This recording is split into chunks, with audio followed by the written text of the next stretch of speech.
ये तो हम सभी जानते हैं कि हम लोग अपने पारिवारिक या अपने दोस्तों के संग या अपने ऑफिशियल जो हमारा प्लेटफॉर्म है, कहीं पर भी अपने इमोशन के अकॉर्डिंगली काम करते हैं। सबसे मेन चीज़ है हम किसी भी जगह पर अपने इमोशंस को कैसे कंट्रोल करें। इसे हम कहते हैं इमोशनल रेगुलेशन। आज हम इस पर बात करने वाले हैं कि कोई भी व्यक्ति अपने इमोशन को कैसे मैनेज कर सकता है और कैसे उसे कंट्रोल कर सकता है, क्योंकि कहीं पर अगर हम एक्सट्रीम लेवल पर कोई भी तरह का इमोशन एक्सप्रेस करते हैं तो हमारे काफ़ी हद तक जो काम होते हैं या जो संबंध होते हैं, रिलेशंस होते हैं, बिगड़ जाते हैं। किसी भी सिचुएशन को हम 5 स्टेप में ऑब्जर्वेट करते हैं। सबसे पहले जो सिचुएशंस हमारे सामने आती है, हम उसको ऑब्जर्वेट करते हैं, उसको देखते हैं, फिर हमारा उस पर फोकस जाता है और हम उस पर कॉन्सेंट्रेट करते हैं और हम उससे एवलेट करते हैं या हम उसका मूल्यांकन करते हैं उन सिचुएशंस का।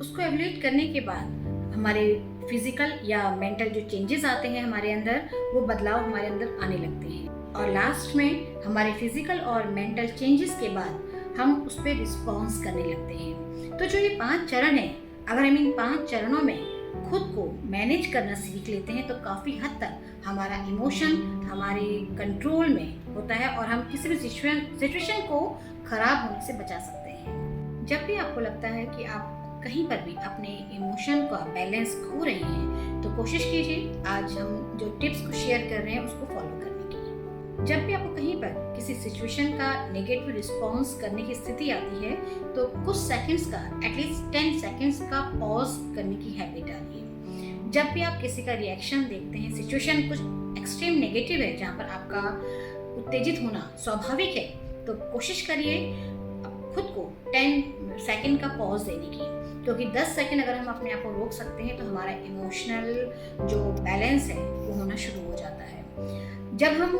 किसी के रिएक्शन के बाद सडन रिएक्ट करते हैं तो हमारा जो इमोशन है एक्सट्रीम लेवल पर होता है। अगर हम 10 सेकंड का पॉज करते हैं तो काफ़ी हद तक वो सिचुएशन हमारे हाथों में आ जाती है और हम जिस तरह का रिएक्शन हमें करना चाहिए हम समझ जाते हैं कि हमें एक बैलेंसिंग रिएक्शन देना है। तो कोशिश कीजिए 10 सेकंड का रिएक्शन जो पॉज है वो देने का। नंबर 2 पर आता है कॉग्निटिव रिफ्रेम करना। जब भी आपके सामने आपके क्लोज वन या बाहर के किसी भी लोगों के साथ कोई नेगेटिव सिचुएशन आती है तो कोशिश कीजिए उसके पास के एक्सपीरियंस को भी समझने की कि अगर आज आपके संग कोई नेगेटिव सिचुएशन क्रिएट की गई है या हुई है तो उसके पीछे उसका रीज़न क्या हो सकता है। जब आप ये समझने लगते हैं कि आप कोई रीज़न भी हो सकता है किसी बिहेवियर का, तो इसको हम कहते हैं कॉग्निटिव रिफ्रेम करना। उसके लॉजिक को समझना कि सेकंड पर्सन का जो बिहेवियर है वो किस वजह से है और मुझे अगर रिएक्ट करना है तो लॉजिकली मैं किस लेवल तक रिएक्ट कर सकता हूँ, इसको मैं समझना काफ़ी हद तक ज़रूरी है। 2 तरह के लोग होते हैं, एक तो वीक इमोशनल रेगुलेशन के लोग, एक स्ट्रॉन्ग इमोशनल रेगुलेशन के लोग। हम बात करते हैं पहले जो वीक होते हैं वो उनके सिम्टम्स क्या क्या हैं।